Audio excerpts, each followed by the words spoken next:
cette cérémonie donc se place sous le signe de l'originalité.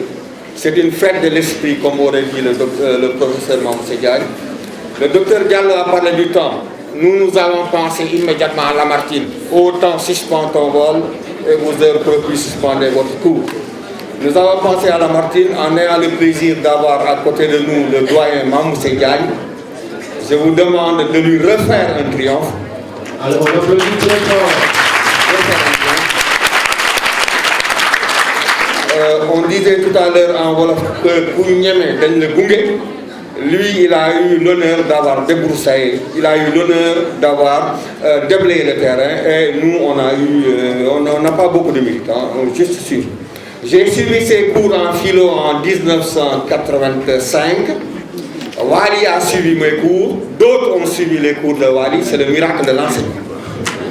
C'est le miracle de l'enseignement qui nous réunit. Si moi je parle juste du premier recueil, l'équilibre des rêves. Si vous voyez les rives, si vous voyez la photo, vous avez quelqu'un en équilibre. Et il est comme dit Nietzsche que le professeur Diagne aime bien, il est en équilibre instable. Nietzsche est en équilibre instable sur les épaules de Zarathustra qui danse. Et qui, suprême provocation, ose nous dire j'ai canonisé le rire, homme supérieur, apprenez à rire. Et là, il y a un très sérieux problème. Wali n'est pas l'homme de la facilité. Il ne nous caresse pas dans le sens du poil. Il est là pour nous inquiéter. C'est pourquoi c'est un poète que j'aime bien. Ça, c'était la première dimension. Deuxième dimension, il faudra poser les choses en termes de modèle politique. Baudelaire est un poète, Claudel est un poète, Senghor est un poète, Wali est un poète. Mais ils n'écrivent pas les mêmes poèmes. Ils n'écrivent pas les mêmes poèmes parce qu'ils n'interrogent pas le réel de la même façon. Le poème est là essentiellement comme marque de la différence de Wali. Le troisième élément, c'est que le poème est un jeu avec les mots. On a parlé de Pape Samba Kane romancier, mais lui, la manière dont il travaille le langage dans ses romans, ce n'est pas la manière du poète dans sa poésie. Chacun travaille le langage d'une manière différente. Quand Senghor dit je vois l'odeur des roses, il y a immédiatement un problème. Il aurait dû dire je sens l'odeur des roses. Mais quand il dit j'entends l'odeur des roses, le choc entre les mots inhabituels rend essentiellement la poésie. Tout à l'heure en venant là, il y a des jeunes qui marchaient devant moi. Une femme les a traversés rapidement et ils se sont mis à dire boy, tu as vu la musique, tu as vu la musique, tu as vu la musique. Je me suis dit, mais d'où est-ce qu'ils sortent ces jeunes-là? J'ai réfléchi un peu, je me suis dit qu'ils étaient des poètes.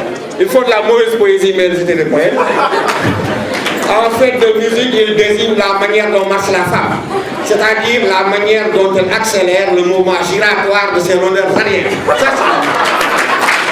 Donc, il y a essentiellement ça. Donc, Wali est un poète, le poème est un art, le marier les mots. Senghor ne dira jamais à la femme tu as de belles boucles d'oreilles. Il lui dira et les abeilles d'or sur tes joues d'ombre bourdonnent comme des étoiles. Ça, c'est il ne dira jamais tu as une belle peau. Les perles sont étoiles sur la nuit de ta peau. Un ami que je ne dénoncerai pas d'ailleurs dirait que les perles sont étoiles sur la nuit de ta peau, c'est les lumineuses, mais je ne le dénoncerai pas. Le fleuve, tu ne diras jamais le Congo, non. Corps d'huile imputrescible à la peau de nuit diamante. Je suis bel et l'ancien, non, c'est pas de la poésie. Gazelle aux attaches célestes. Dès qu'il dit gazelle, nous pensons à Tergune d'élancer aux attaches, les articulations célestes. Entre parenthèses, on n'a pas réglé le problème. Hein. Est-ce que nous les Sénégalais, peut-être les philosophes vont nous aider, est-ce que nous les Sénégalais, on est tendance Miss Sénégal ou tendance Dongoma? Oui. Il faudra régler ça. Est-ce qu'il faut une femme bien en chair ou bien les baguettes de pain prêtes à s'envoler au moins de 6 minutes? Il faudra régler la question. Donc, voilà, ces précisions étant faites, on pourrait commencer. Je parle donc du premier recueil, l'équilibre des rives. C'est le premier recueil de Wali, c'est l'élément essentiel par lequel il déclare son appartenance à la poésie. La création littéraire se heurte à l'essentiel, une question fondamentale dont elle ne peut faire l'économie. Wali la pose de façon suivante. Pourquoi tant de choses si proches sont invisibles? Pourquoi tant de reliefs de signes sont illisibles? Donc il y a un réel problème et c'est ce problème-là qui est dans la source de la poésie. Si vous ne comprenez pas ça, vous ne comprenez pas la démarche poétique. L'homme n'est pas Dieu, il n'a pas le pouvoir de Dieu. Dieu a le pouvoir de créer par les mots. C'est le fameux kun fayakun des musulmans. Quand il dit arbre, on entend l'arbre, mais on voit immédiatement l'arbre. Nous, on ne peut pas, on est des humains. Moi, je serais heureux de dire conférence et de laisser la conférence se dire, faire toute seule. Je ne peux pas. C'est pourquoi il y a des poèmes. Réaliser le malraux, non pas le malraux de l'espoir, mais le malraux de la condition humaine. Il y a ce qu'il appelle l'esprit de déité, c'est-à-dire en tout homme, il y a un rêve. Ce rêve-là, c'est d'être Dieu. Le rêve-là échoue, mais il est toujours entretenu par l'ensemble des poètes. Wally fait donc de la poésie une parole essentielle, située entre l'inquiétude et l'enchantement. Au début de sa création littéraire, il existe un sentiment de paralysie devant l'énormité de la tâche. C'est le déphasage, le décalage entre ce que l'homme voudrait et ce qu'il peut réellement. Pédagogue infatigable, et là on m'excusera de dire des mots amicaux, pédagogue infatigable, l'auteur de l'équilibre des rêves a formé des générations et des générations d'élèves. Mais en ce lieu poétique, il force un langage pour produire une œuvre qui relève d'abord d'une poétique. Pour lui, le langage est d'éminente souveraineté. Nulle complaisance sur ce visage où pourtant la sensibilité est visible et lisible. Nulle angoisse non plus. Seule l'intime fierté d'une grande ferveur pour l'honneur littéraire. À la fois réservé et discret, Wally écrit au plus près du sensible, du vrai et du sincère. Sa poésie, à travers les éléments qui se répètent et se repèrent, est asservie à une idée directrice ayant force d'exigence au point de donner le sentiment d'un absolu. C'est d'abord le travail sur le langage que, d'une certaine manière, Wally commence par mettre en avant. Il n'y a pas de poète sans travail sur le langage. Et je n'aurais pas participé à cette cérémonie sans la discipline dont il fait preuve.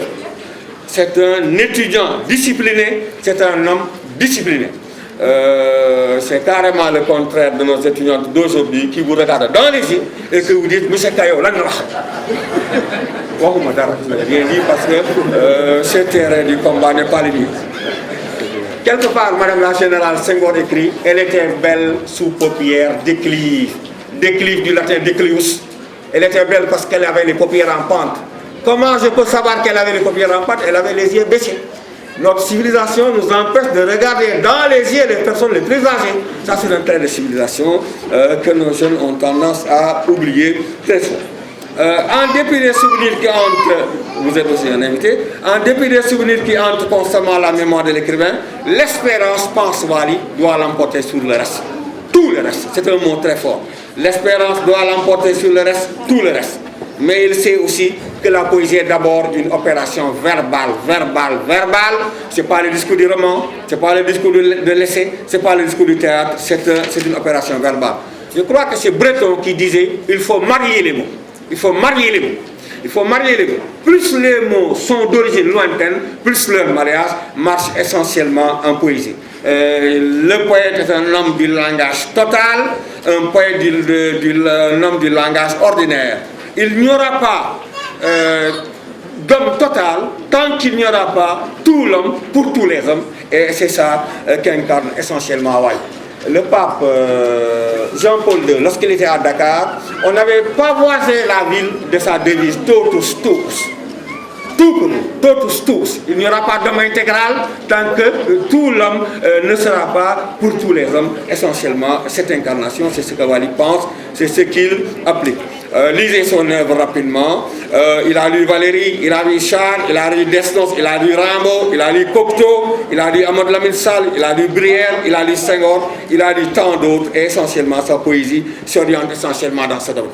L'un des éléments essentiels par lesquels il signale sa poésie, c'est que le poème est un corps finalement. Le poème est un corps.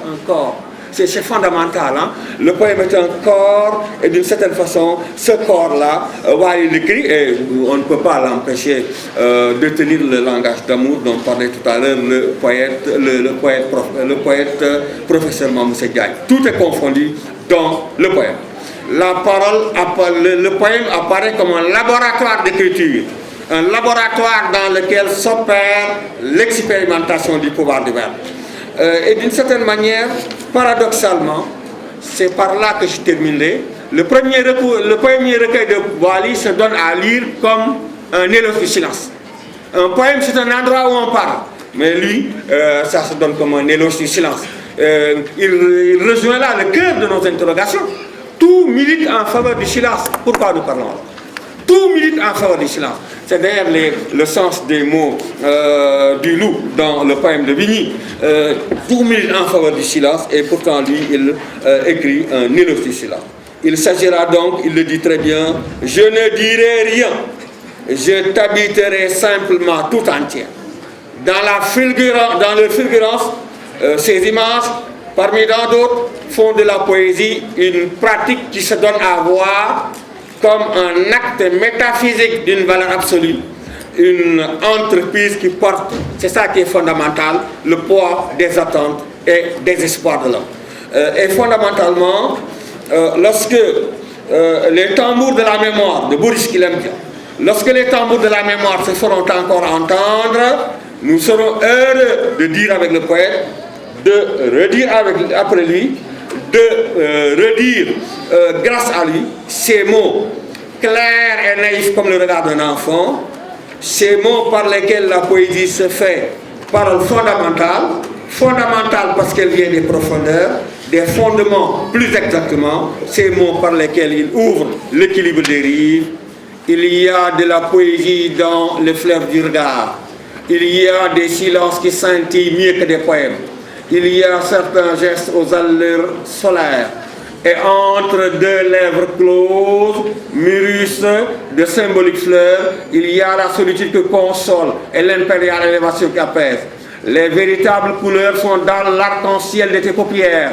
Le fanion de l'amour danse toujours au giron de l'horreur. Tambouronner le céleste métal, c'est interroger la matière insonore. Mon âme est plus souple qu'un arc de liane.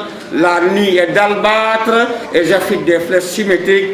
Ta vie est une goutte d'eau et tu excites des soifs élastiques. Sauvez-vous du feu qui glace et de la neige qui embrase. Le ciel des cœurs est pesant et lourd.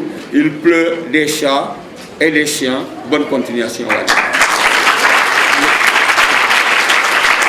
Dans l'autre, bien sûr, M. Daniel a travaillé sur les humanistes, Erasme, Rabelais, Montaigne, Agrippa, Tobillé, la liste véritablement pourrait continuer.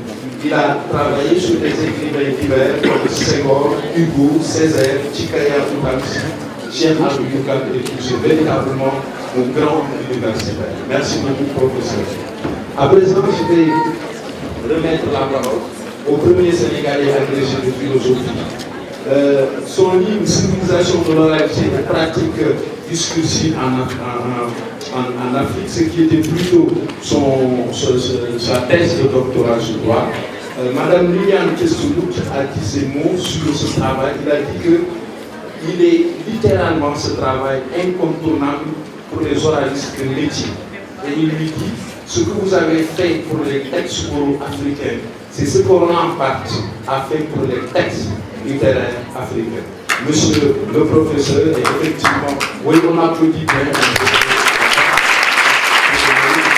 Mais vous ne vous rendez pas compte que, sans le vouloir, vous vous mettez dans l'embarras. Vous mettez dans l'embarras du fait des compagnons que j'ai à côté de moi. Je disais tout à l'heure à Diané un mot que je fais passer, simplement parce que je l'ai eu de la bouche de Cheikh Anta Diop lui-même le lendemain de discussions que nous avons eues sur son œuvre et qui s'est effondré sur la scène. Quand je suis allé le voir chez lui le lendemain, il m'a dit qu'il pouvait mourir heureux parce que la recherche africaine était désormais entre de bonnes mains. J'ai dit qu'avec de tels cadets, nous étions nous aussi tranquilles parce que nous savons que c'est des gens qui peuvent aller très loin. Mais mon embarras ne vient pas de là. Mon embarras vient de ce que vous m'avez mis à côté de créateur d'œuvres littéraires ou de critiques littéraires aussi brillants que Diané, alors que mon métier, ce n'est ni l'un ni l'autre. Vous l'avez bien dit, j'enseigne la philosophie depuis 36 ans, et de ce fait, en principe, la question légitime qu'on devrait se poser est celle de ma présence ici. Qu'est-ce que, donc, je fais ici? Je devrais être plutôt là où vous êtes, plus proche de vous que de cette estrade, un simple lecteur. Je suis donc que lecteur parmi ces spécialistes. Mais du coup, je m'autorise un droit, c'est le fait, en tant que lecteur, de me promener dans le vaste jardin de Wally en ayant d'autres guides que mon propre plaisir et de vous y entraîner, de vous contraindre à ne suivre que l'arbitraire de ma propre promenade. Et donc de cueillir avec moi les fleurs que je viens cueillir pour en faire un bouquet offert à Madame Gaye.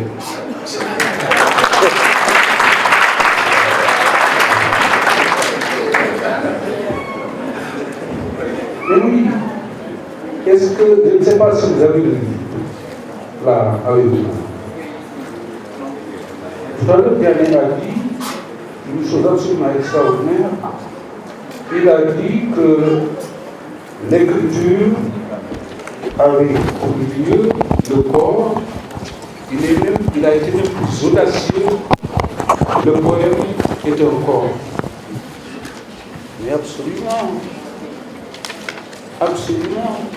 L'iconographie de ce livre, la couverture de ce livre, et parce que j'ai enseigné pendant des dizaines d'années les philosophies du soupçon, Freud, Nietzsche et Marx, qui disent qu'il ne faut jamais croire un discours sur ce qu'il dit de lui-même et des autres, mais je ne vais pas croire sur une parole cette couverture.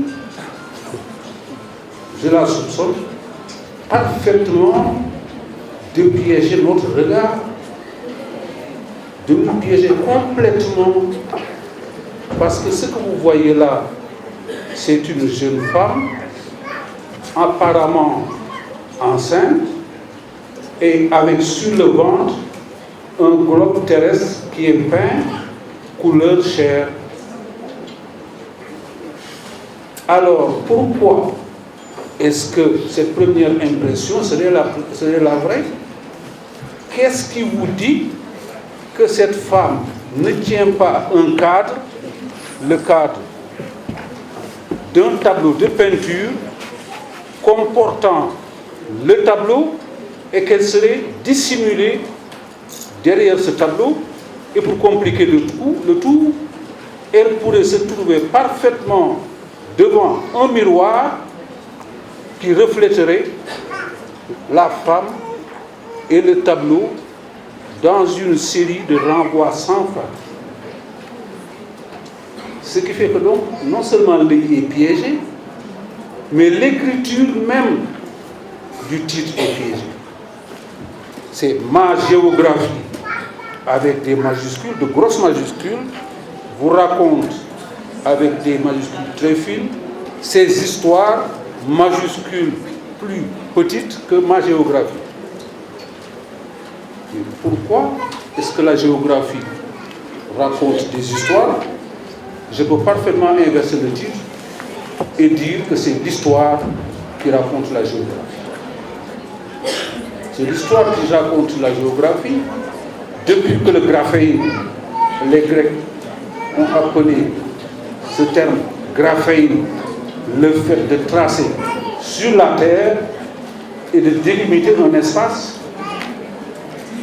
depuis que, en Égypte ancienne, on s'est mis à partager la terre en la découpant par un tracé. Attention, c'est un enfant et Wadi dit quelque chose sur l'enfance. Laissez-le s'exprimer. Vous allez voir pourquoi. Donc, le graphène est narré par l'histoire, aussi bien la géographie au sens de la géomorphologie, mais l'histoire de la Terre existe, avec les plaques qui s'enchauffent et qui font la surrection des montagnes et des abîmes sous-marins. L'histoire humaine elle-même narre la géographie, puisque la géographie n'est justement pas quelque chose de fixe, mais quelque chose de dynamique. C'est bien par des conquêtes successives, par les rencontres des gens, que le monde prend forme. Mais pour vous en donner une idée, pensez seulement à l'invention de la cartographie au XVIe siècle, c'est le titre de la thèse de mon ami Yorofal. La géographie, la cartographie a été faite pour la conquête militaire. Quand vous vous représentez régulièrement quelqu'un comme Napoléon, il est penché sur des cartes de géographie pour pouvoir conquérir le monde.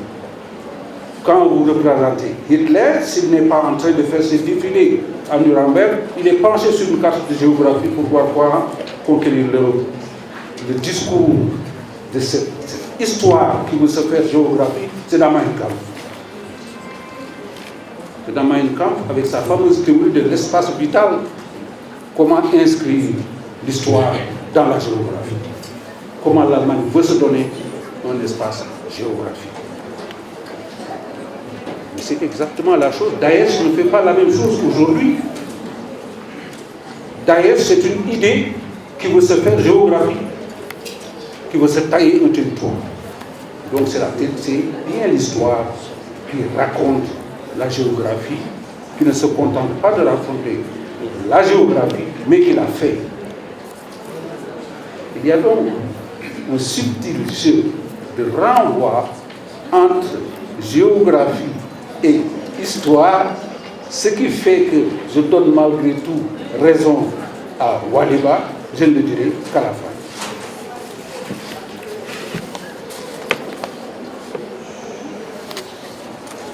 Donc on peut faire une lecture plurielle aussi bien de cette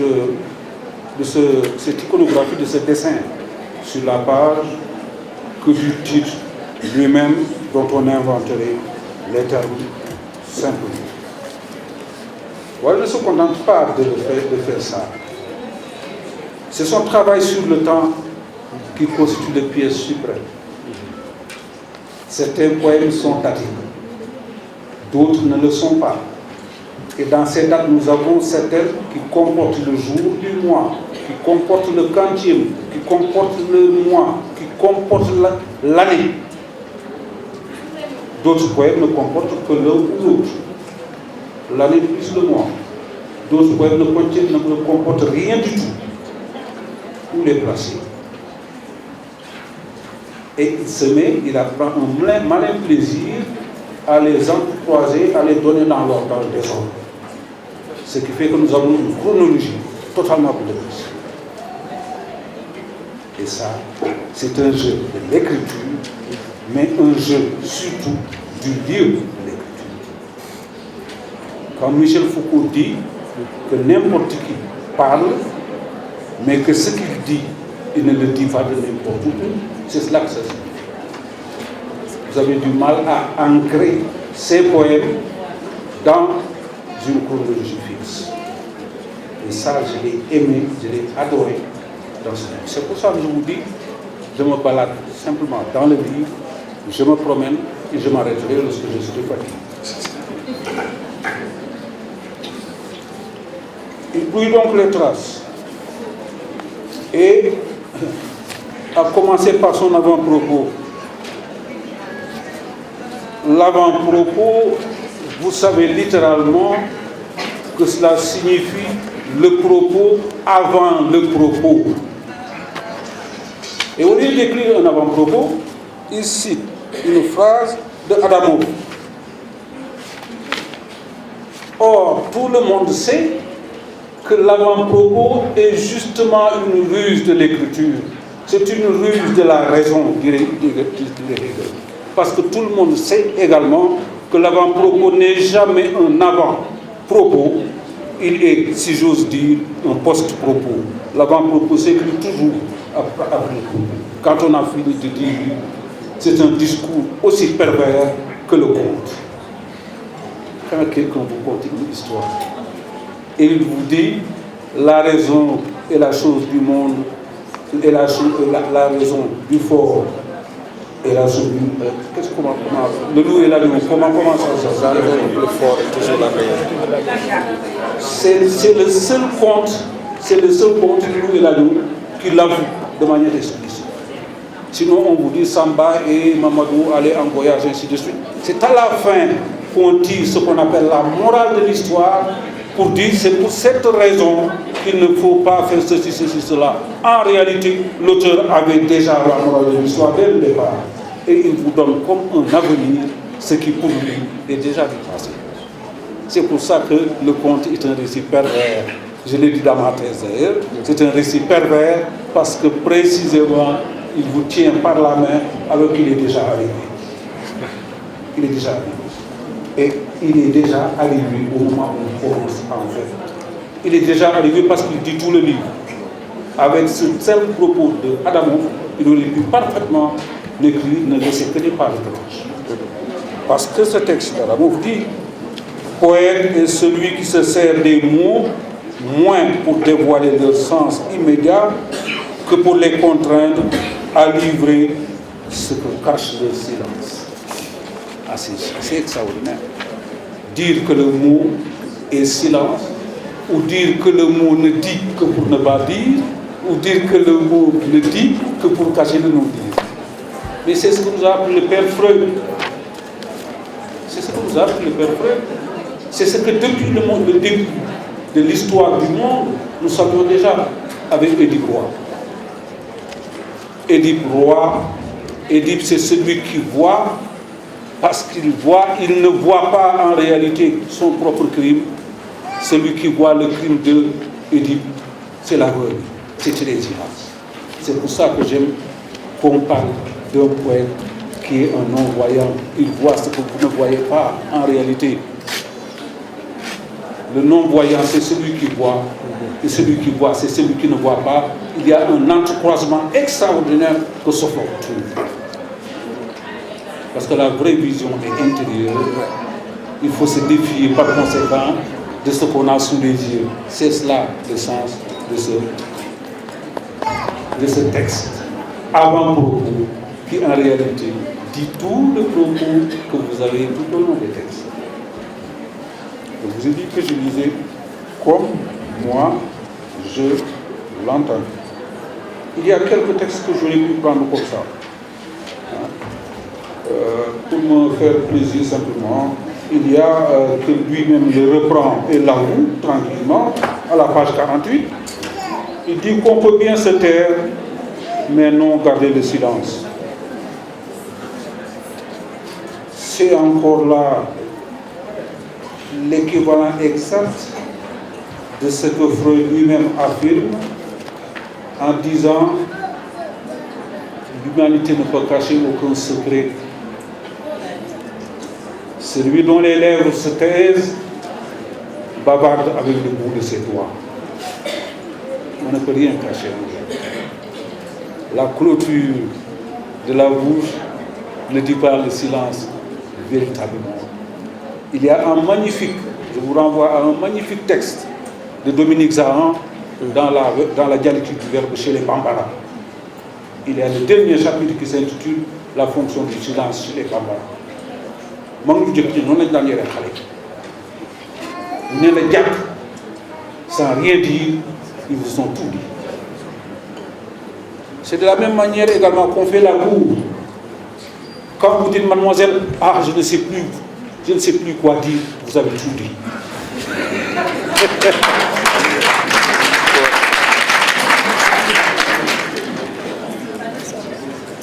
le silence, c'est le lieu où défaille le discours. Parce que ce qui est à dire est au-delà de tout discours possible. C'est l'impossibilité même d'articuler qui fait que vous vous mettez à genoux, simplement. Donc vous voyez comment les limites du discours et du silence s'entremêlent de telle manière que lorsque Wali Bali marie, quelquefois il marie la lumière et l'obscurité, lorsqu'il marie le silence et le discours, tout au long de son texte, c'est cela que vous notez. Et pour pouvoir articuler les deux, la notion qui articule les deux, c'est la notion de secret. Et c'est la notion de confession. C'est dans le même texte, à la page 48, qu'il dit ceci: au seuil du secret, nous parlons sans le vouloir. Même si nous brisons la voix, nous parlons encore. Parler sans le vouloir ou parler sans le pouvoir, dans tous les cas, c'est parler. Peut-être que la parole la plus expressive, c'est la non-parole, c'est le silence, justement, comme j'ai eu à le dire tout à l'heure. Les grands mystiques en ont fait l'expérience. C'est pour ça que Dieu ne peut pas être nommé. C'est ce qui est à la base de la théologie négative. Saint Augustin le dit, Dieu qu'on nomme en ne le nommant pas, c'est celui que l'œil n'a pas vu, celui que l'oreille n'a pas entendu, ce qui n'est pas monté jusqu'au cœur de l'homme. Et comment voulez-vous que monte jusqu'à la langue ce qui n'est pas monté jusqu'au cœur? Donc c'est dans les expériences privilégiées que sont la mystique, l'amour, la poésie, que nous trouvons ces formes d'expression. Et c'est pour cela que cela dépasse le logos philosophique. Et c'est peut-être pour cette raison qu'on m'a pris en otage ici. J'essaierai simplement de justifier pourquoi je suis là. Et autre poème que j'ai aimé, c'est le poème qui en fait ouvre le texte, le recueil, et qui explicite à sa manière, qui explicite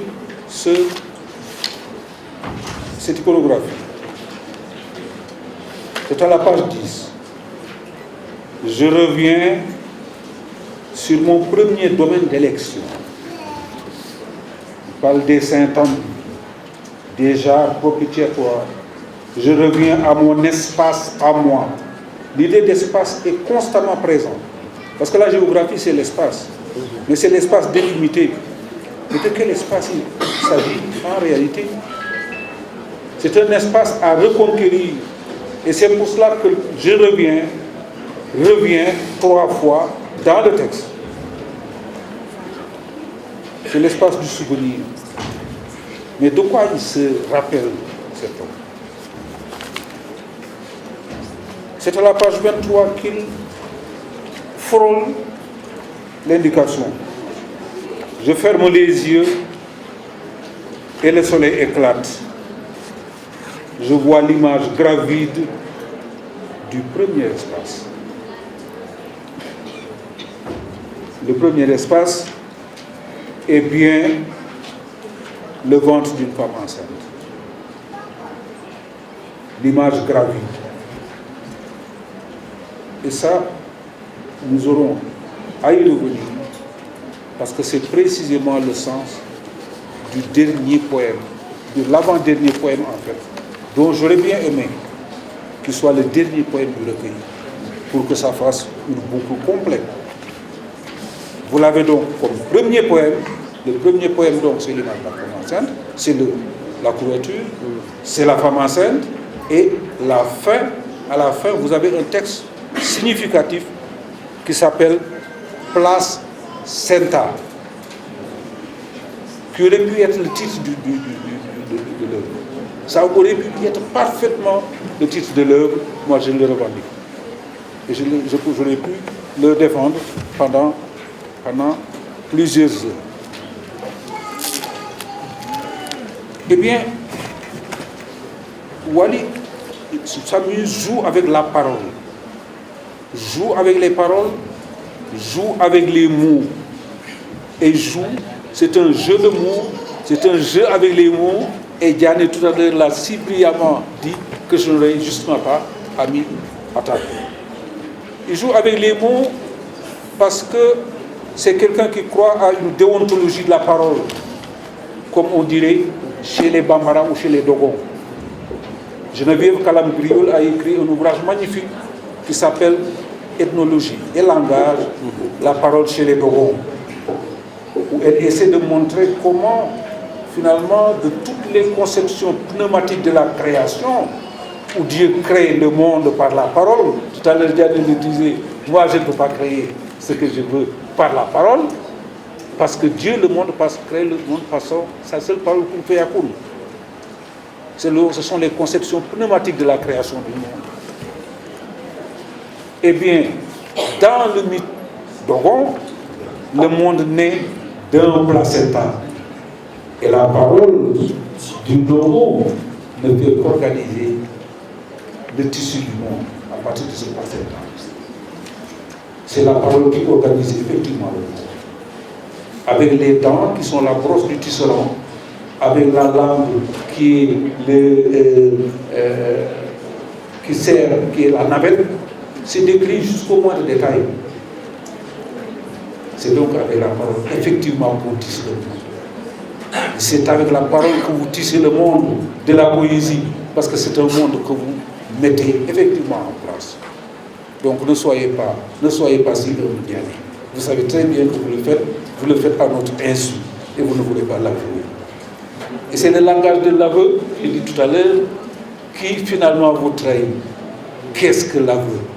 Si ce n'est une façon de dire sans dire, une façon de dire à moitié, c'est ce que fait également la confession, où tout le monde sait que toute confession est mensongère. Parce qu'elle cache et non pas parce qu'elle dit. Depuis Saint-Augustin jusqu'à Rousseau, c'est ce à quoi nous assistons de toute façon. Et c'est cela qui fonde la psychanalyse. C'est ça qui fonde la psychanalyse chez vous. Alors, j'aurais pu, j'ai dit, considérer que le titre était, on pouvait le renverser et parler des histoires, de l'histoire et des lieux où se déroule cette histoire. Et donc, les topoi, les lieux, c'est ce qu'on a, les lieux que Waliba a fréquentés, les lieux qu'il a été, les lieux dans lesquels il a vécu. Et à ce moment-là, l'histoire devient non pas historique au sens où l'entend Hegel, c'est-à-dire la succession des événements dans le temps, mais la biographie du personnage qui écrit.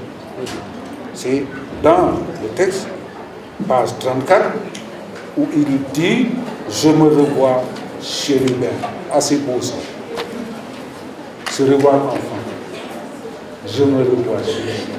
Et c'est pour ça que j'ai dit tout à l'heure, l'enfant qui parlait tout à l'heure lui répondait. Je ne sais pas si c'est un montage, une mise en scène, vous l'avez fait exprès, ou si c'est pas là.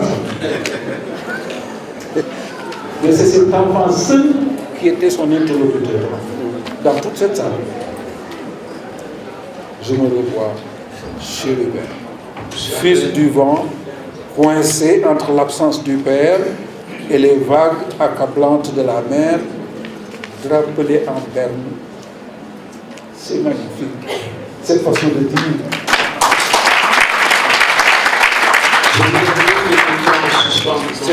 Son rôle pour que le professeur continue, je sais qu'il va terminer. Je vais terminer vite. D'ailleurs, parce que on ne peut pas dire mieux l'affection maternelle que ça. La mère vous engueule, mais drapelé en berne. Je revois le poète et le peintre rivalisé, ainsi de suite. Et il parle des jeunes gens en parlant des bourgeons harcelés par des buts, par des possibles hirsutes. Que l'enfant soit un pur possible, c'est ce que nous savons depuis Aristote. et le possible excède le réel. Le réel n'est qu'un possible réalisé. Nous aurions pu être peintres, nous aurions pu être charpentiers, nous aurions pu être maçons, nous aurions pu être, pourquoi pas, président de la République, et nous sommes poètes. Donc c'est une restriction des possibles qu'une réalité quelconque. Le possible déborde indéfiniment. Et c'est pour cela que l'enfant est ici, nous importe ici au plus haut point, et c'est pour cela que lui-même peut dire il n'y a rien de plus beau qu'une cour de récréation. Parce que c'est une rencontre possible uniquement. Chacun peut être n'importe quoi. Chacun peut être n'importe quoi. Et c'est de l'égalité totale. C'est un rassemblement de fleurs. C'est comme cela qui caractérise ça. Mais moi, je saute immédiatement alors pour aller directement à Place Sainte. Pour terminer sur ça aussi. Place Sainte, je dis, en transférant ce texte, que c'est la place centrale. J'ai également le droit de faire un jeu de mots sur son jeu de mots. Parce qu'il écrit place et il fait un tiré Sainte. Je le compare au premier texte. Je compare les termes, je reviens et je me souviens. Et dans ce texte, il n'y a que des phrases du type c'était avant le temps qui déborde, c'était avant l'espace, avant le ruissellement des vagissements, avant j'étais soustrait dans un pli, seul, et il parle de place hors du temps, hors de l'espace, c'est ça que j'attendais. Hors du temps, hors de l'espace, c'est ainsi que j'ai défini pendant 4 ou 5 ans le cours que je faisais sur l'utopie à l'université. Utopia, terme créé par Thomas More au XVIe siècle, c'est ou tiré topos, c'est-à-dire le lieu de nulle part. Ce qui n'existe nulle part, qui est hors temps et hors espace, c'est cela qui a été créé par cet homme et qui est sur une ligne. Or, il a créé ce terme en réfléchissant sur un autre terme créé par les Grecs eux-mêmes, par un certain Hippodamos de Nuidé, qui appelait ainsi les lieux consacrés qu'on pouvait géographiquement déterminer et qu'on appelait eutopos cette fois-ci, c'est-à-dire les lieux du bonheur, les lieux d'un bonheur tranquille où rien ne pouvait vous atteindre. Il n'y en a que deux. Il n'y en a que deux. C'est le ventre de la mer, parce que vous êtes à l'abri de tout. Vous êtes à l'abri surtout des hasards et des heures de l'histoire. Et l'autre, qui en est la représentation métaphorique, c'est le jardin d'Éden. C'est le paradis terrestre. C'est ce paradis perdu que le premier poème et le second poème disent d'un bout à l'autre, et c'est comme cela que la boucle se boucle. Précisément, le jardin perdu et le jardin à retrouver. C'est ce que chaque homme sur terre poursuit. Comment nous avons été expulsés du paradis terrestre pour devenir malheureux? Comment faire pour retrouver ce paradis dans le futur? Nous projetons dans le futur ce que nous avons perdu dans le passé. Et c'est précisément ce point qui est jeté entre l'un et l'autre qui me font dire que le livre de Waliba peut être d'une certaine manière comparé à ces parcours mystiques, à ces cercles-là que les orientaux ont figuré comme étant l'éternité. C'est depuis Platon, en passant par l'Égypte jusqu'en Asie, le cercle, c'est ce qui n'a ni commencement ni fin, et c'est ce qui, dont le centre est partout, et la circonférence nulle part. C'est la définition de Pascal. J'arrive sur cela. Sur le reste maintenant, ça concernera l'amour. C'est très long. Il y a 17 ou 18 pages qui ne concernent que l'amour. Sur le reste du livre, c'est disséminé. Il y a tout ce qui concerne la prose poétique, tout ce qui concerne ces magnifiques phrases qui s'est forgé, que je laisse aux spécialistes, parce que c'est des affaires de spécialistes. Ma promenade à moi s'arrêtait là. Et sur l'amour, une seule restriction sur l'amour quand même. J'avais des choses à dire, je le laisse. Mais avec cette restriction, que Waliba est trop jeune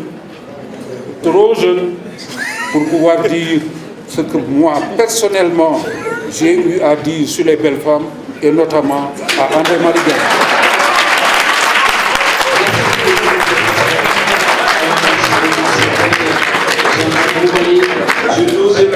Je n'osais pas interrompre la promenade du professeur. Il l'avait dit lui-même qu'il allait. Vous auriez pu continuer à parler, hein? Moi ça m'intéresse. Fatigué, il s'arrêtait.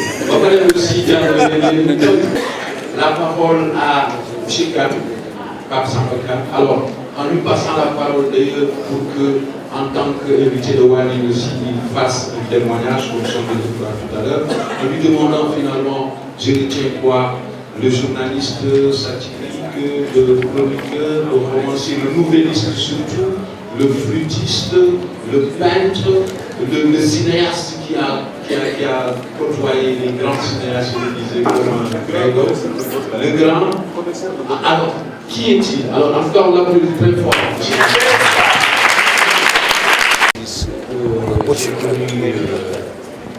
De façon très furtive, parce qu'il avait eu le bonheur, il m'avait fait l'honneur de m'inviter à parler avec ses élèves.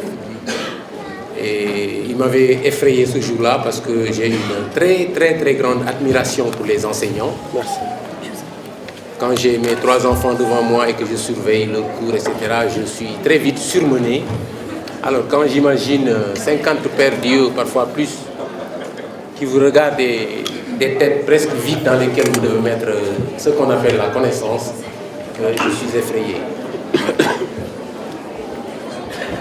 On s'est retrouvés plusieurs années plus tard, c'est il n'y a pas très longtemps, et il m'a offert son poème ce jour-là, où nous avions fait une présentation d'un livre d'un ami, avec une dédicace extrêmement flatteuse pour moi, très gentille, où il évoquait Baudelaire, justement. Je disais que vous m'avez ôté une épine du pied, parce que je me suis dit, bon, si on attend de moi quelque chose, je n'ose pas dire d'équivalent, mais même d'approchant à ce que le professeur Diané et surtout Mamoussé Diagne, je dis surtout parce que le professeur Diané vient de me révéler moi qu'il a été son professeur. Si je devais être là pour dire quelque chose même d'approchant, j'avais prévu de me dérober derrière quelque chose qu'ils nous ont donné ici, en disant que le silence était la forme d'expression la plus achevée. Et j'allais dire cela à l'assistance et leur dire que je vais donc me draper de silence pour avoir dit mieux que ce que tout le monde aurait dit ici. Un peu de silence, s'il vous plaît, derrière, dans le couloir. Mais puisque je suis invité à faire un témoignage sur un homme que j'ai découvert, comme je l'ai dit, depuis très peu de temps, mais que j'ai découvert assez profondément parce que j'ai lu son recueil de poèmes et je suis en train de lire, j'ai le privilège de lire en ce moment, j'ai fini de lire, j'ai même le privilège de travailler sur un texte qu'il n'a pas encore publié avec lui. Et il est l'une des rares personnes pour qui et avec qui j'ai accepté de faire ça. Mamoussé ne me démentira pas, la dernière fois que j'ai parlé devant lui, j'avais sorti cette phrase: l'écriture est un exercice solitaire. Et il ne commence à être collectif que quand les autres l'ont lu et qu'ils vous disent ce qu'ils en pensent. En ce moment, l'écriture ce que vous avez écrit ne vous appartient plus. Et donc, je me drapais derrière ce concept et vraiment, c'est avec beaucoup de politesse, mais je refuse souvent d'entrer, mais je ne pouvais pas le faire pour Wali, pour des raisons humaines, mais aussi pour des raisons, je ne vais pas dire techniques, mais pour des raisons de création, pour des raisons vraiment qui reposent sur ce que j'avais déjà lu de lui avec ça. Et comme j'ai un peu contaminé tous mes enfants parce que j'aime bien lire. Le poème m'a été dérobé le recueil m'a été pris par ma fille, que tu connais certainement. Mais je l'avais déjà fini. Je l'avais tellement bien fini qu'il m'avait inspiré. Allez, je n'ose jamais appeler ce que j'écris poème. Parce que pour moi, la poésie, c'est... Diané l'a suggéré et dit d'ailleurs, je crois l'avoir écrit même dans le roman dont vous avez parlé tout à l'heure à propos de moi, c'est une affaire de Dieu. Pour moi, les poètes ont usurpé quelque chose qui appartient à Dieu, la création. S'ils ne l'ont pas usurpé, parce qu'on ne peut pas le lui prendre, ils font ce qu'a dit le professeur Diané, c'est-à-dire ils se réfugient derrière la poésie pour se guérir de cette frustration des hommes, de tous les hommes, de se guérir de cette frustration de ne pas pouvoir assouvir ce rêve de, comme Dieu, créer.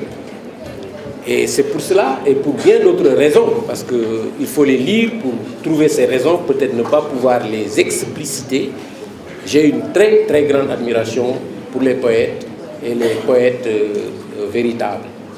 Je ne parlerai donc pas, en tout cas pas beaucoup, de poésie ici, ni même de la poésie de Wally, mais je dirais 2 ou 3 choses qui vont peut-être conforter certainement ce que des gens plus érudits que moi ont dit ici. C'est sur la question du rapport aux mots.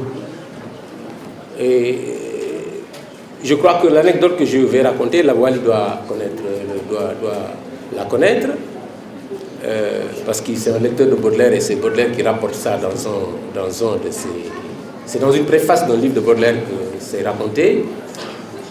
Le peintre Degas, certains disent Degas, se plaignait de ne pas pouvoir écrire de poèmes. Il rêvait d'écrire de la poésie, et chaque fois qu'il rencontrait ses amis, les Mallarmé, les Baudelaire, etc., il se plaignait, mais pourtant j'ai des idées, et je n'arrive pas à écrire un poème. Et Mallarmé lui dit doucement, mais Degas, c'est pas avec des idées qu'on écrit un poème, c'est avec des mots.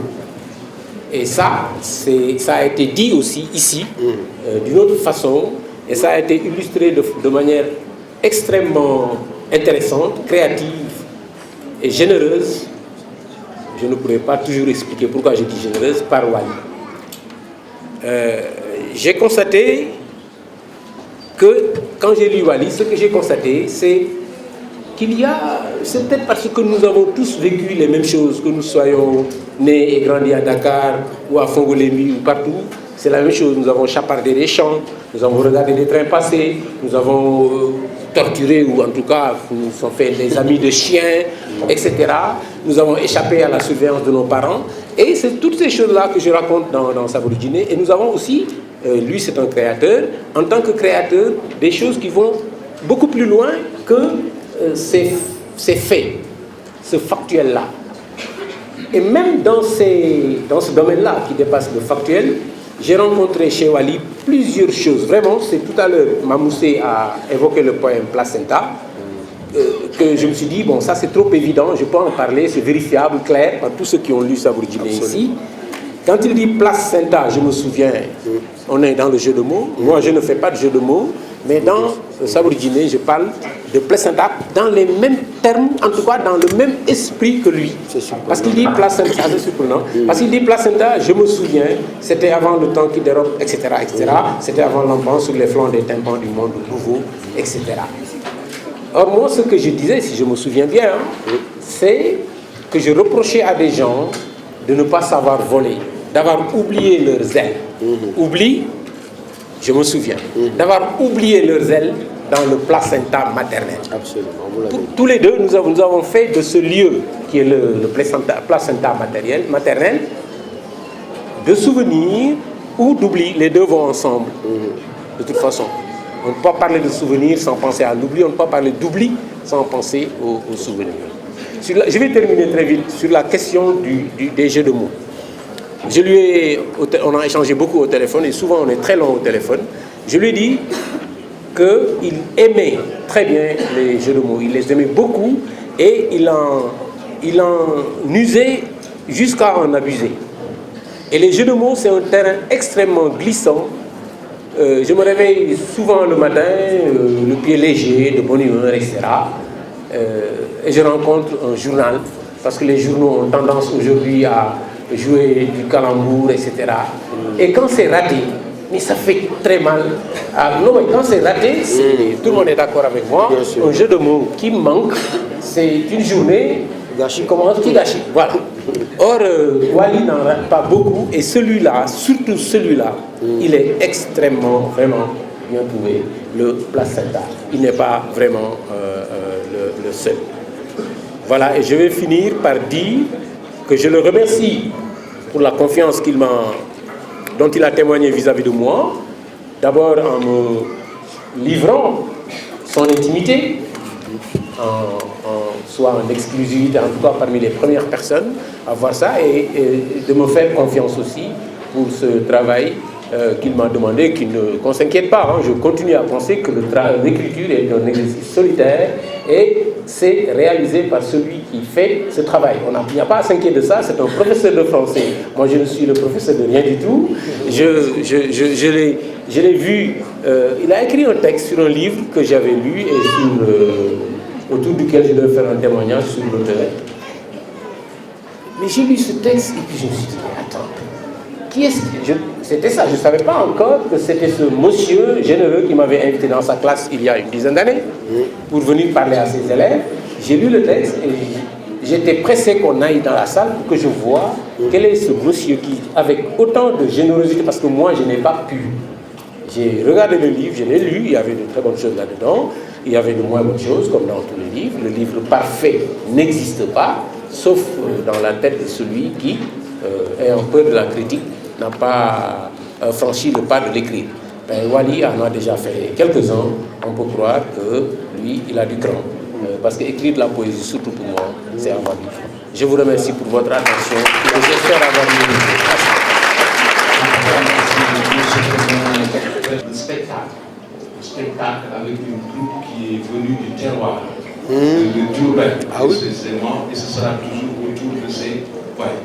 Mais nous voudrions d'abord finir la liste des prises de parole en donnant la parole à quelqu'un qu'on ne présente plus au Sénégalais, un professeur de philosophie très généreux qui organise chaque année des révisions pour les élèves et la mobilisation des élèves de Wally aujourd'hui.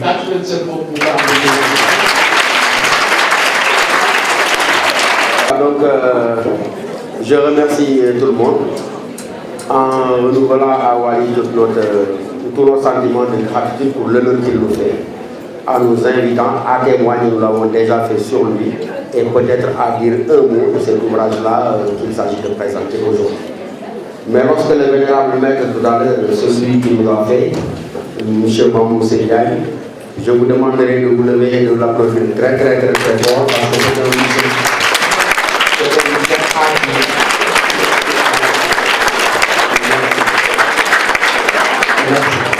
C'est un monsieur à qui on ne rend pas suffisamment hommage, moi je le pense. Je ne cesse de le lui répéter à s'inquiéter, à savoir que monsieur, les dettes intellectuelles sont peut-être de celles qui se payent le pouvoir. Et que, comme disait l'autre, je crois que c'est Etienne Maribar dans une préface de l'ouvrage consacré à Marx, qui disait qu'il ne faut jamais oublier de payer les dettes intellectuelles afin que le tailleur ne disparaisse sous l'arbre. Et vous comprenez qu'il parlait d'embarras, moi j'ai dit Wally, de véritable inconfort intellectuel. Je n'aurais jamais souhaité prendre la parole à côté de ce maître-là, parce que simplement, non seulement c'est du respect, mais c'est également presque, il me dira qu'il y a des remerciements qui béatifient et qui momifient. Mais en l'occurrence pour lui, franchement, nous demanderons à toute la nation entière, et nous avons cesse de le demander, de lui rendre hommage. Il a formé des générations et des générations de professeurs de philosophie. Et sans cet homme-là, croyez-moi, l'espace intellectuel sénégalais ne serait pas tout à fait tel qu'il est aujourd'hui. Maintenant, vous me demandez de lire, franchement. Et c'est lui qui nous a appris en parlant de Nietzsche. Je me rappelle encore de ces cours dans la fameuse salle 3 du département de philosophie. Les cours qui commençaient toujours à l'heure de Zarasura, c'est-à-dire à midi.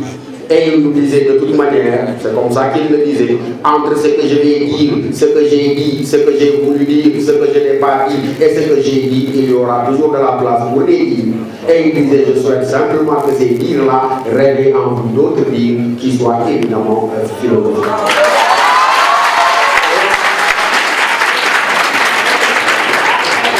Mais c'est vrai qu'il va être aujourd'hui difficile de lire.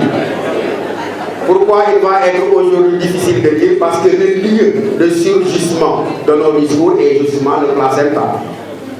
Or, tout le monde l'a dit et c'est une évidence, le placenta n'est pas un lieu du discours, c'est un lieu du silence.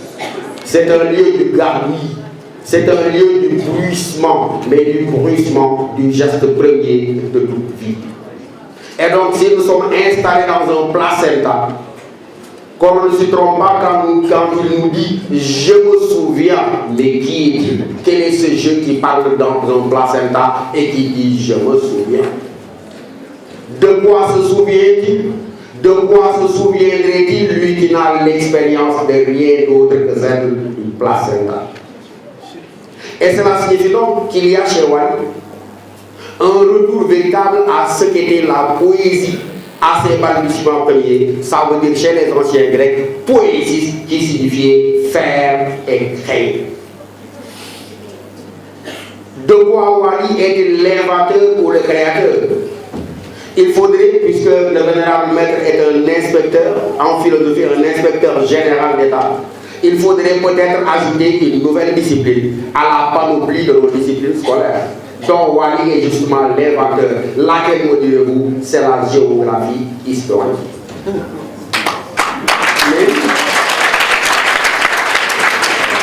Et la géographie historique est une géographie qui arrache à sa plume l'historien. Parce que c'est une géographie qui, dans sa posture géographique, s'arroge le monopole de construire et de dire sa propre histoire. Et à partir du moment où cette géographie dont se prévaut la plume de Wally est une géographie qui n'entend d'autre histoire que celle qui sort de sa propre bouche, une géographie dont j'ai dit qui arrache à toute session sa plume, ça veut dire très clairement quoi? Que cette géographie historique dont Wally est l'inventeur est une géographie sans histoire parce qu'elle se suffit à elle-même comme sa propre histoire. C'est une histoire sans géographie parce que l'assigner à une localité serait la trahir dans ce qu'elle est de substantiellement fondamental. L'univers de création auquel nous ouvre cette géographie des histoires ou cette histoire sans géographie commence, nous l'avons dit, par le placenta. C'est une figuration déjà de la maternité, accoucheur, porteur de désir, accoucheur d'espoir et peut-être d'espérance. À cela, il faudrait ajouter que lorsque Wally dit que c'est sa géographie qui raconte ses histoires, une lecture pourrait consister à dire qu'il retrace le cheminement aussi bien de sa vie tout court que de sa vie intellectuelle en fonction des différents territoires que son corps a habités. C'est déjà un mensonge. C'est un mensonge, mais un mensonge qui cesse d'être mensonge parce qu'il est volontaire. Pourquoi il cesse d'être mensonge parce qu'il est volontaire? Parce que Wally sait très bien qu'il nous ennuierait nous tous s'il nous racontait l'histoire d'une vie commençant à Diourbel, se déroulant à Kaffrine et finissant à Dakar. Et donc l'histoire qu'il retrace n'est pas simplement celle de ses pas, n'est pas simplement des lieux qui ont habité et que son corps lui-même a habité, mais c'est l'histoire de son esprit en devenir. Et dans cette perspective-là, ce qu'il convient de retenir fondamentalement, sans vouloir entrer dans les maîtres, c'est un travail d'érudits, de savants et de techniciens que nous ne sommes pas. Ce qu'il faut en retenir fondamentalement, c'est que dans la perspective de Wally, il faut comprendre que le langage, il est doublement à la fois la possibilité de se révéler, mais également la possibilité de se dissimuler. Le maître nous l'a appris parlant à l'époque de Nietzsche, nous disant quoi? Qu'en réalité, la vérité n'est pas dans ce qu'on dit, mais qu'elle est dans ce qu'on ne dit pas. Donc je ne serai pas dans ce que Wally dit, je serai dans ce que Wally est. Qu'est-ce que Wally est? Son obsession pour la figure de la femme, qui n'est autre que la trame et la lame de fond qui traverse.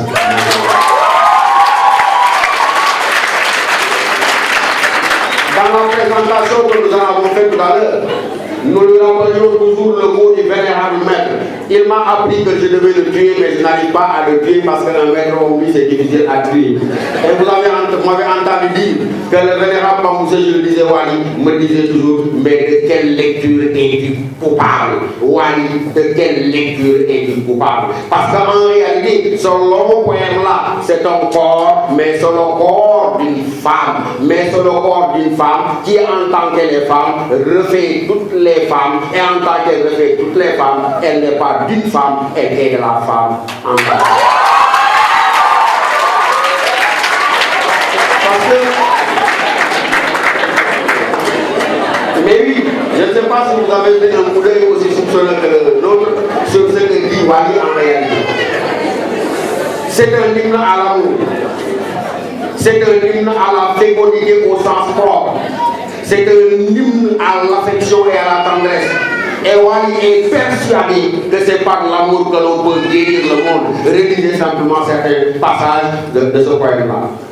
Mais j'ai envie de lui rappeler ce que dit un autre brillant poète de chez nous. Je crois que c'est Amadou Lamine Sall qui disait que face à l'amour, l'homme est comme un papillon amnésique qui se souvient toujours trop tard que l'amour est un feu où on se brûle les ailes. Mais toi, tu as compris que c'est en se brûlant les ailes.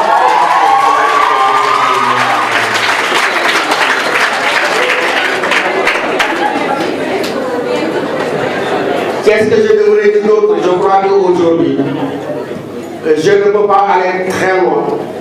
Parce qu'il y a longtemps que vous m'avez entendu dire malheureusement que j'ai changé de nationalité. Vous m'avez entendu dire ça. J'ai changé de nationalité, j'ai cessé d'être sénégalais. Vous le savez très bien, je vous l'ai dit. Pourquoi? Mais parce que le Sénégal est le pays de la parole bavarde et peu savante. C'est le pays où les expertises se multiplient, où le vaillant travail de la grande royale André Marie Diagne est enterré par des gens qui sortent de nulle part, qui donnent les médias et qui se considèrent véritablement comme la littérature incarnée. Donc dans ce pays de foisonnement du discours et du discours bavard et peu savant, moi je parlais sur le contrôle du maître, qu'il y avait une cité antique qui s'appelait la Laconie. Vous connaissez l'expression française, Laconie, c'est des gens qui étaient marqués par la breveté de leur parole. Donc nous allons nous faire habitants de Laconie, qui enseignaient non pas simplement des cours, mais ils se réveillaient le matin pour apprendre des cours de silence. Et au nom de ce devoir de se taire, nous nous taisons. Un poème pour votre mère, en wolof. Il y a un poème qui est en wolof. Jigéen nga wax am jigéen xàmmeetuma ràññeetuma wéttalu Maam Adama Njaay nii nii nga ko téye Rosette Fall benn femme rek Maam Awa nekk xam nga ni moos romb ma sax ba ñuy mate góor sama te di nga maa yërëm te bañ maa ba ma asal diiruma la mbagg man kay damaa ñëw ngir moo tali la waaye ba xam nga ni moos sama mate dee tax ngay jël ko boole ñaar ñett ba ñeent ci man ngir yow gott doom xam nga ni moos yaay booy suñuy mate dee tax ku dégg sàmbaraaxee mbaa seet ba ni galee ma yuuxu wallaay fii xanaa góor nekku fi yërëm ma xanaa xamoon ni man mii may sàkk bu borom bi di denc man sax la borom bi di dénk benn simili mbaa saalaa la may nga mos bitit bi ci mat yéen ñu laa jëfte ci bis bi borom bi jël dénk bi mu ma dénkoon moo gën a tax ju niiraw bi ñu naan dal ci ndoxum kaay doom bi ñu xeet ma dëkkee taw ku dang jaax ak ma bët dana xalaas xalaas jublu jigéen daal doy nap nap waaye yaay mooy gën naa ne yàlla li ñu gisee dama ñu ko xawal.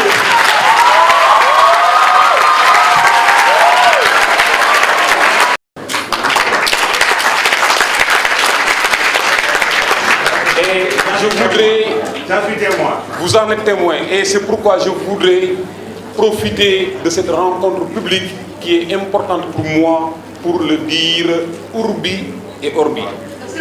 N'est-ce pas, mon ami Kane? Alors, cela dit, vous me permettrez aussi de parler forcément de mon épouse.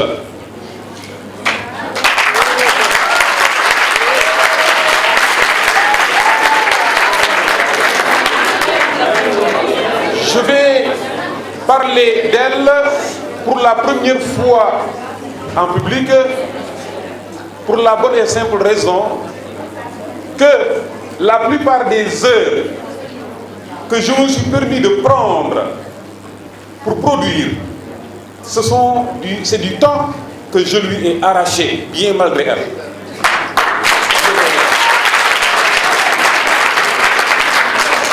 Donc, je lui dois une fière chandelle et je voudrais au moins, comme acte de reconnaissance, battre ma coulpe et lui faire comprendre qu'elle est placée à la droite de mon cœur.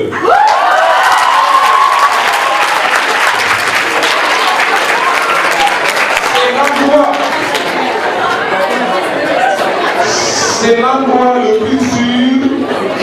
C'est l'endroit le plus sûr pour garder les gens qu'on aime, parce que c'est la place du Père. Très bien. Alors, cela dit, vous me permettez de saluer le grand frère, le cousin, disons, Ousmane Ba. Applaudissez.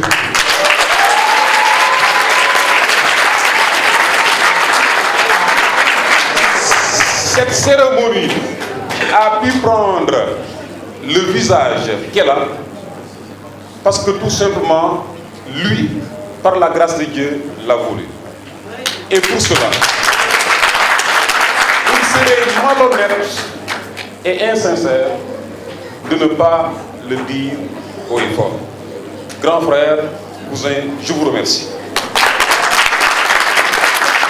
Et vous êtes d'une générosité, d'une simplicité et d'une grandeur d'âme presque prométhéenne, presque considérable.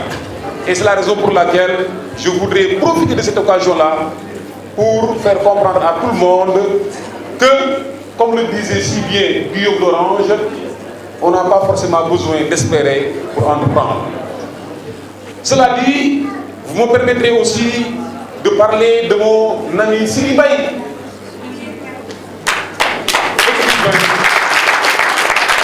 Écrivain aveugle. C'est la première fois dans l'histoire du monde qu'on a pu voir cela. Un homme d'une intelligence, d'une profondeur d'esprit, d'une ingéniosité extraordinaire, qui a produit le premier roman écrit par un non-voyant. C'est extraordinaire. Et ce roman, j'ai eu l'avantage de le présenter publiquement. Et je l'ai fait avec le cœur, il l'a compris. J'étais presque en transe quand je concluais le texte que j'ai fait sur son roman. Mais il le mérite bien, parce que notre amitié remonte à longtemps. Il m'a vu grandir dans la poésie, dans l'écriture. Il m'a encouragé. Et c'est la raison pour laquelle je ne peux absolument pas organiser un événement comme ça sans le mettre au premier loge. Grand, je vous remercie très fort.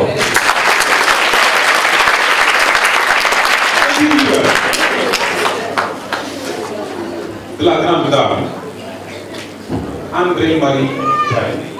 Vous savez, quand vous prenez les initiales de son nom et que vous en faites un placement plus ou moins capricieux, vous aurez une dame. Mais il faut forcément être grand. Voici une très grande dame. Applaudissez. Madame, je vous remercie, vous êtes généreux. Tout ce que vous avez pu dire sur moi dans ce film, vous auriez pu le faire. Et que dire de Blaïka? La générosité fait homme. Voilà le président de l'association sénégalaise des professeurs de français. Je n'ai jamais rencontré avant vous. Et je ne crois pas que je rencontrerai encore dans ma vie un homme aussi généreux et sincère que vous. Et je voudrais que tout le monde vous applaudisse.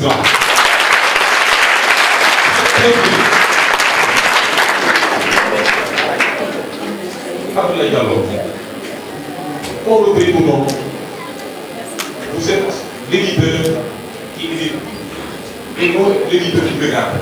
Vous héritez. Et ça, c'est très important. Vous héritez des livres. Et depuis que vous avez installé votre maison d'édition, le Sénégal est en vie. Le Sénégal est en mouvement. Et ça, c'est très important. Personne ne peut pas le dire. Maintenant, tout le monde peut avoir des avis plus ou moins subjectifs sur votre personne et tout ça, c'est pas très important. Vous faites avancer le livre et je crois que c'est ça une des missions les plus fondamentales d'un pays qui veut se sortir de la misère. C'est clair. Le premier pas vers le développement, je n'ai pas le plaisir, c'est la réflexion. C'est ici dans la tête. Vous faites du très bon travail. Vous savez, en France, il sort 300 livres par jour. Personne ne regarde. Vous le comprenez. 300 livres par jour. Au Sénégal, si nous rassemblons l'ensemble des œuvres publiques, ça va à peine avoir des 500. Il y a un problème là. Il y a un problème. Il faut qu'on se décide à écrire pour qu'on disparaisse. L'avenir appartient à ceux qui produiront, c'est clair. J'en ai la conviction. Et vous, vous avez devancé vraiment les gouvernants dans la mission qui sont fixées, le PSE. Je crois que vous êtes là dans toute l'ordre. C'est clair. Alors, et je viens à mon grand frère, que j'aime bien, mais Songué tout. Songué tout. Songué tout. Vous n'êtes pas un mètre de la parole, vous êtes un kilomètre de la parole.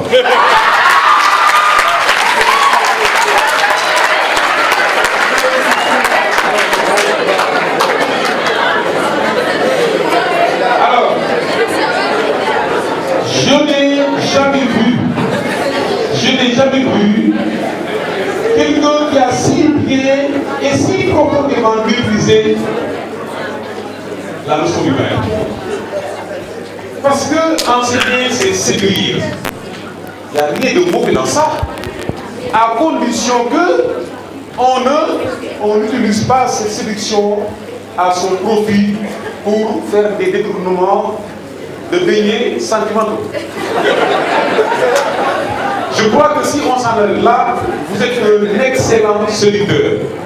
Et on voit parfois de petits malins qui se mêlent de médisance et qui racontent des histoires. Ils perdent le temps. Celui qui sait parler, développer, conceptualiser et montrer les choses de façon très claire, comme le faisaient les autres là. Il faut le dire, il faut le faire. S'il y a des gens qui peuvent faire comme vous, ils n'ont qu'à le faire. Ah, c'est ça. Je crois que ce sera très difficile. Donc, grand, je vous adore et vous le savez. Est-ce que j'ai besoin de le répéter? Est-ce que j'ai besoin de répéter? Voici un grand monsieur et je voudrais que vous le disiez vous tous. Voici un grand monsieur. Alors, et je vais certainement terminer par l'école. Mon établissement. Vous savez,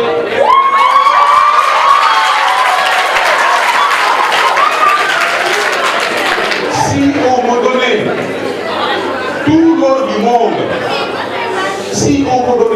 du monde, je ne changerai pas d'école. Je l'ai plusieurs fois dit, mais vous ne savez pas.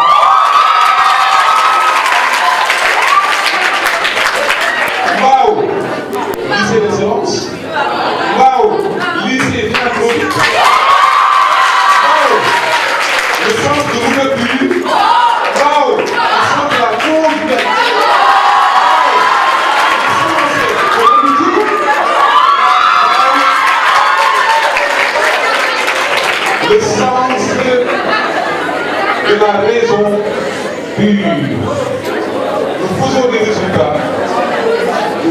eu à le faire et nous sommes bien entre nous.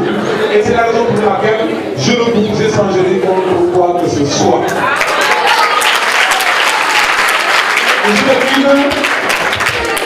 Je termine par, disons, je ne dis pas terminer par vous, mais vous êtes les avant-derniers, je termine par celui qui est parti alors que je ne voulais pas. Le grand maître là, Diané.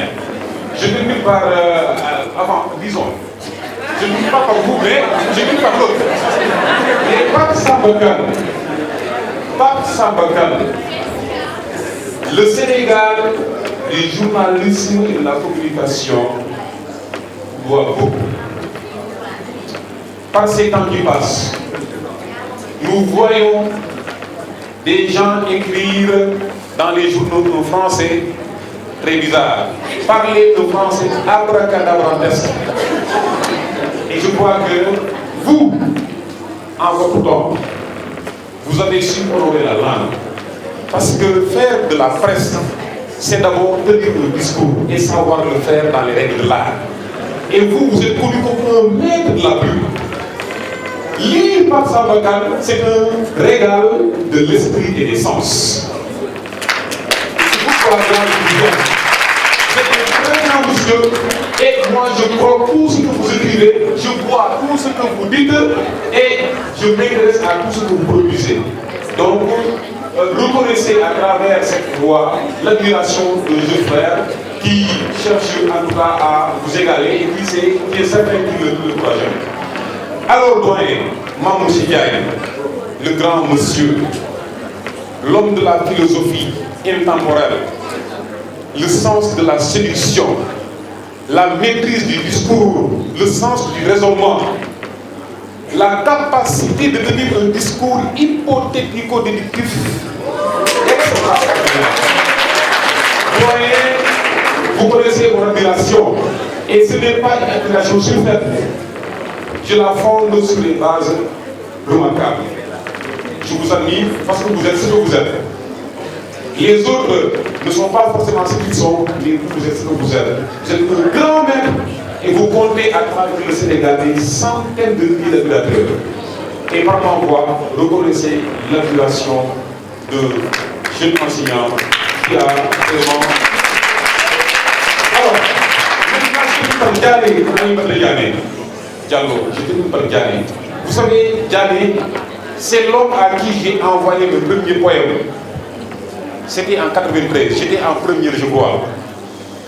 Il y a un ami professeur d'anglais qui habitait Djoubal, qui m'a dit que toi, tes poèmes, il faut que l'un des profs les plus brillants de la fac voit ce poème-là.